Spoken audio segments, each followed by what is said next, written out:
जय हिंद दोस्तों, स्वागत है आप सभी का स्टडी फंडा यूपीएससी में। आज का जो हमारा पेपर 2 का इम्पोर्टेंट टॉपिक ऑफ डिस्कशन है वो है एक रिपोर्ट टॉपिक। आप सभी को पता होगा, मैंने 3 दिन पहले टेलीग्राम चैनल के ऊपर पोस्ट किया था topic, that is India's pathway to sustainable development. And extremely sorry कि वीडियो आने में इतने दिन लग गए, because of some health issues video delay हो चुका है। But from today onwards will continue this series and daily हम एक टॉपिक पेपर 2 से रिलेटेड डिस्कस करने वाले हैं इसी प्लेटफॉर्म पे। सो बात करेंगे हम आज के टॉपिक की। ठीक है, देखो इसके ऊपर आपको रिपोर्ट लिखनी थी।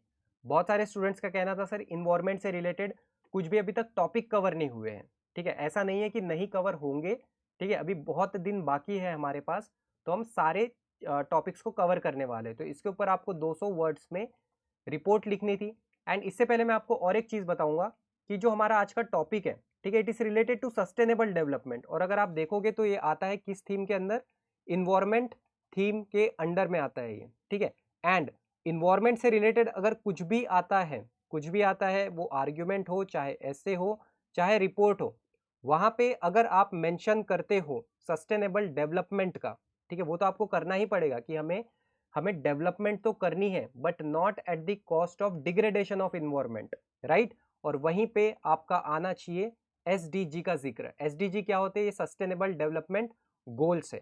ठीक है, टोटल हमने 17 गोल सेट किए हैं और इन्हीं को अचीव करने के लिए हम जो स्टेप्स लेते हैं वो आप यहाँ पे लिख सकते हो। तो सबसे पहले हम जानेंगे कि ये एसडीजी गोल्स क्या है। ठीक है, बिकॉज अगर आपको ये एसडीजी गोल्स पता है, टोटल 17 गोल्स है। इनफैक्ट जितनी भी क्लाइमेटिक कन्वेंशंस होते हैं, वर्ल्ड मीटिंग्स होती है रिलेटेड टू इन्वायरमेंटल कंसर्न्स, जितने भी क्लाइमेट चेंज से रिलेटेड डेलीगेशंस होते हैं, वहाँ पे इसका जिक्र हमेशा होता ही होता है। ठीक है, आपने इनफैक्ट सुना भी होगा COP21, COP22, 23, ये सारी चीज़ें। ठीक है, सो ये जो कॉन्फ्रेंस ऑफ पार्टीज होती है वहाँ पे एट द एंड यही गोल्स डिसाइड किए जाते हैं कि गोल्स में कितना प्रोग्रेस अचीव हुआ, कितना टारगेट बाकी है, राइट। एंड इनफैक्ट इंडिया ने भी ये एक प्लेज किया है कि 2070 तक हमें नेट जीरो का टारगेट अचीव करना है, नेट जीरो एमिशन का टारगेट अचीव करना है। तो कोई भी टॉपिक अगर आता है, ठीक है, ये ऐसी चीज है ना, ये जो 17 एसडीजी के गोल मैं आपको बता रहा हूँ, ये ऐसी चीज है कि आप ये हर जगह यूज कर सकते हो। चाहे इन्वायरमेंट से रिलेटेड अगर इंडिया के कंटेक्स्ट में पूछा है, या इन जनरल अगर पूछा है, अगर नॉन इन्वायरमेंटल टॉपिक भी अगर कुछ डेवलपमेंट से रिलेटेड ही है, अगर से कुछ सोशल टॉपिक है, ठीक है, अगर फॉर एग्जांपल अगर कुछ सोशल टॉपिक है, वहां पे बता सकते हो कि एसडीजी गोल 1 खुद कहता है नो पॉवर्टी। ठीक है, एसडीजी गोल 2 क्या कहता है? Zero hunger. ठीक है, भूखमरी से कोई भी नहीं मरना चाहिए। अगर से इक्वालिटी की बात करती है तो उसके लिए एसडीजी 5 है। तो ये बहुत सारी अच्छी अच्छी हमारे पास टारगेट्स है, बहुत अच्छे डेटाज है। और अगर आप ऐसी कुछ चीज़ें अपने ऐसे में मेंशन करते हो तो फॉर श्योर इवेल्युएटर भी आपसे इम्प्रेस होगा। सो इसी को मैं आपको बताऊंगा यहाँ पे। 17 हम यहाँ पे एसडीजीज डिस्कस करेंगे, then quickly we will discuss the report. So पहला क्या है एसडीजी गोल हमारा? एसडीजी मतलब सस्टेनेबल डेवलपमेंट गोल्स। पहला गोल क्या कहता है हमारा? No poverty. ठीक है, कोई भी गरीबी नहीं होनी चाहिए, हमें पूरी गरीबी मिटानी है, सबको एक स्टैंडर्ड ऑफ लाइफ मिलनी चाहिए। सेकंड क्या कहता है? जीरो हंगर, भूखमरी से कोई भी नहीं मरना चाहिए, हमें हंगर पॉवर्टी ये दोनों चीज मिटानी है। ठीक है, गुड हेल्थ एंड वेलबींग, हमें ये टारगेट भी अचीव करना है, overall good health and wellbeing का। फोर्थ गोल क्या है हमारा? क्वालिटी एजुकेशन, हमें सभी को क्वालिटी एजुकेशन प्रोवाइड कराना है। देन जेंडर इक्वालिटी, ठीक है, जेंडर इक्वालिटी की तरफ हमें अग्रसर होना है। देन सिक्स क्या कहता है? Clean water and sanitization. Seventh क्या कहता है? Affordable clean energy. ठीक है, अफोर्डेबल एंड क्लीन एनर्जी, जिसमें इंडिया तो इतना प्रोग्रेसिव स्टेप ले रहा है। आपने इनफैक्ट ये भी सुना होगा, आए दिन हम करंट अफेयर में पढ़ते रहते हैं कि आज सबसे बड़ा सोलर पावर प्लांट रीवा में बन गया, या फ्लोटिंग सोलर पावर प्लांट यहाँ बनने वाला है, XYZ जगह बनने वाला है। एंड इतना ही नहीं, ठीक है, इंडिया की जो टोटल एनर्जी रिक्वायरमेंट है उसकी लगभग 40% एनर्जी रिक्वायरमेंट मीटअप आज हम मतलब इंडिया कहाँ से करता है? क्लीन एनर्जी सोर्सेज से करता है। देन सभी को हमें देना है एक decent work and economic growth. Ninth, industry innovation and infrastructure. Tenth goal is to reduce the inequalities. ठीक है, इनइक्वालिटीज हमें रिड्यूस करनी है। जैसे कि अब देखो इसका अगर मैं एक एग्जांपल दूं, इनइक्वालिटी किस तरीके से, किसी भी तरीके की इनइक्वालिटी हो सकती है। बीसीसीआई ने एक इतना अच्छा स्टेप लिया है पिछले साल या पिछले एक साल में, इतना अच्छा स्टेप लिया है कि मेन और वुमेन क्रिकेट टीम, इंडिया की जो मेन और वुमेन क्रिकेट टीम है उनको अब इक्वल बेसिस पे किया जाएगा। ठीक है, पहले क्या होता था, विमेन इंडिया टीम जो है उनकी फीस कम होती थी, लेकिन अब ऐसा कुछ नहीं है। ठीक है, दोनों को सेम पे कर दिया है। देन 11 क्या है, sustainable cities and communities. 12th SDG goal is responsible consumption and production. 13 it is climate action. 14 life below water. 15 life on land. 16 piece justice and strong institution. 17 partnership for the goals. So overall देखो, अब इसमें से जो most important हमें यहाँ नजर आते हैं ना, मोस्ट इंपॉर्टेंट, जैसे कि ये हो गया हमारा सस्टेनेबल जीरो हंगर हो गया। ठीक है, जस्ट अ सेकेंड।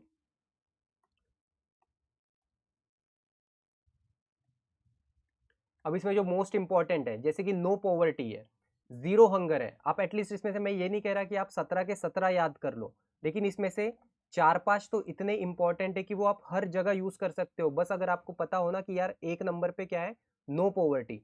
ठीक है, तो यहाँ पे हर सोशल टॉपिक हो या कुछ डेवलपमेंट से रिलेटेड आता है, कुछ चिल्ड्रन से रिलेटेड आता है, सोसाइटी से रिलेटेड आता है, वहां लिख सकते हो। सेकंड आप याद कर सकते हो जीरो हंगर। थर्ड आप याद कर सकते हो good health and wellbeing. Fourth quality education, जैसे आप हर जगह कुछ भी अगर आपको रिपोर्ट देना हो या फैक्ट देना हो, कॉन्स्टिट्यूशन के रेफरेंस से देते हो, ठीक वैसे ही आपके पास सेकंड डेटा क्या होगा कि आप एसडीजी के रेफरेंस से, कि एसडीजी का गोल 4 क्या कहता है, क्वालिटी एजुकेशन प्रमोट करना। ठीक है, तो आप ये सेकंड रेफरेंस ये भी देख सकते हो। Fifth gender equality. तो ये 5 मुझे बहुत ज़्यादा इंपॉर्टेंट लगते हैं। इसके अलावा अगर आप देखोगे तो 10th का भी उतना ही अच्छा रोल है, 6 का भी रोल है। कभी अगर क्लीन एनर्जी से रिलेटेड आता है तो आप वहाँ पे गोल 7 का जिक्र कर सकते हो। तो ये कुछ सस्टेनेबल डेवलपमेंट गोल्स थे जो कि मैंने आपको बता दिए हैं। आप प्लीज़ इसे कंटिन्यू रिवाइज करते रहिए। अब ऐसा नहीं है कि इसी के ऊपर 2-3 घंटा दे दिया बस इसे रटने के लिए, तो बिल्कुल इसे रटना नहीं है। बस एक एक चीज़ आपको समझनी है, 3 से 4 आप इसको अच्छे से अपनी फैक्ट बुक में ऐड कर दो ताकि आप कहीं भी इसे यूज़ कर सको। सो जो हमारा मेन टॉपिक था, रिपोर्ट हमें जिसके ऊपर लिखनी थी, that was India's pathway to sustainable development goal. ठीक है, so format we all know, format क्या होना चाहिए हमारा, XYZ, स्पेशल करस्पॉन्डेंट, सिटी का नाम एंड डेट। तो ये हमारा फॉर्मेट हमेशा फिक्स रहेगा। प्लीज़ इन केस अगर आपको किसी टॉपिक के ऊपर कुछ अगर कंटेंट भी अगर नहीं पता है, अगर आपको ये कंटेंट नहीं पता है तो एटलीस्ट एक फॉर्मेट मेंटेन कीजिए और इन जनरल कुछ भी लिख दीजिए, कुछ भी मतलब टॉपिक से रिलेवेंट। ठीक है, मोटा मोटा। सो अब ये मैंने स्टार्ट कैसे किया है, बिकॉज अब ये रिपोर्ट है। ठीक है, तो हमें रिपोर्ट के स्ट्रक्चर के अकॉर्डिंगली लिखना है। सो आप सभी को पता होगा, इंडिया ने जब 26वां COP मीटिंग हुई थी, कहाँ पे, ग्लासगो में। ठीक है, वहां पे प्लेज किया था कि हम नेट जीरो एमिशन का टारगेट अचीव करने वाले हैं 2070 तक। ठीक है, एंड अल्टीमेटली ऐसा करने से हम क्या अचीव करेंगे, सस्टेनेबल डेवलपमेंट गोल्स के टारगेट को फुलफिल कर देंगे। ठीक है, तो इस तरीके से हमने स्टार्ट किया that India at the 26th session of conference of parties COP26 held in Glasgow had pledged to achieve net zero emission by 2070, a step towards achieving sustainable development goal। ठीक है, अब कैसे होगा ये, so India's commitment to achieving net zero emission by 2070 is a significant step in decarbonizing its economy despite being third largest emitter globally।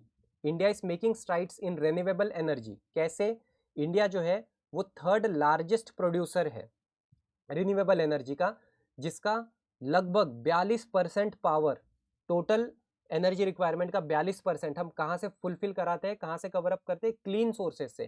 Clean sources में क्या क्या आ जाता है हमारा, सोलर आ जाएगा, विंड आ जाएगा, जो रिन्यूएबल एनर्जी सोर्सेज होते हैं हम उसकी बात कर रहे हैं।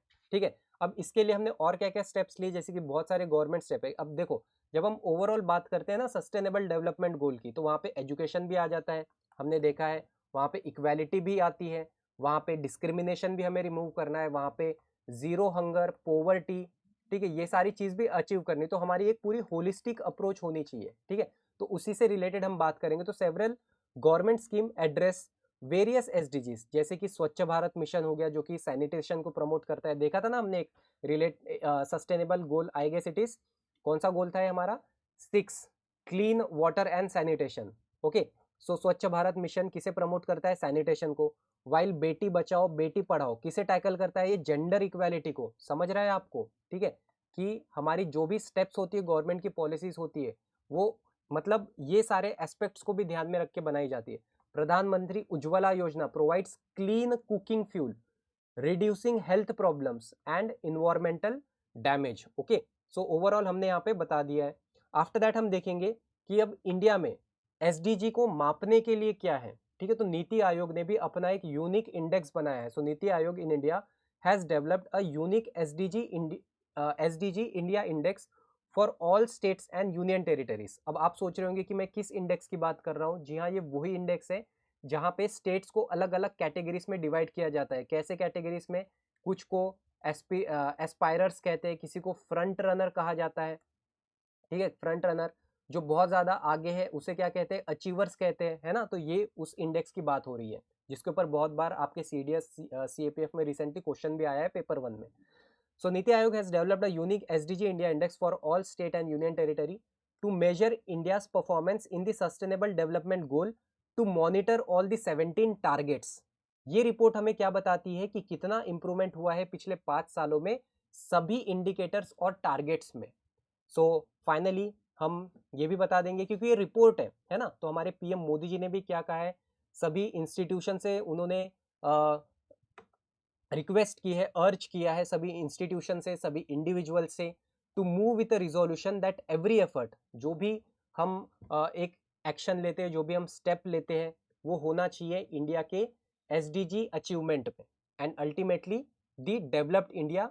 और ये डेवलप इंडिया ने एक रोल मॉडल स्टैब्लिश होना चाहिए पूरे इंटायर वर्ल्ड के लिए कि हम जो भी प्लेज लेते हैं हम उसको अचीव करने के लिए उतनी ही मेहनत भी करते हैं और उतने एक्शंस लेते हैं। तो इतना क्लीन एंड सिंपल होता है, ठीक है।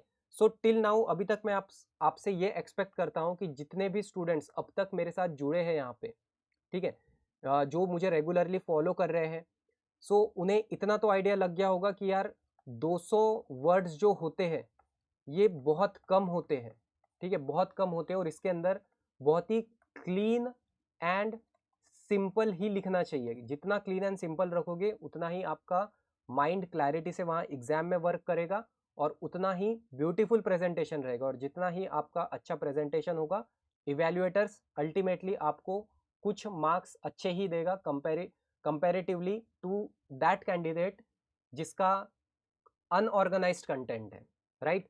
सो आज के हमारे टॉपिक में इतना ही था। कल मैं आपको ऐसा ही, मंडे को मैं आपको एक ऐसा ही इंपॉर्टेंट टॉपिक दूंगा जिसके ऊपर आपको आप अपनी राइटिंग प्रैक्टिस कंटिन्यू रखेंगे एंड सेम टाइम पे हम इसका डिस्कशन करेंगे। So till then have a good day, जय हिंद एंड स्टडी वेल।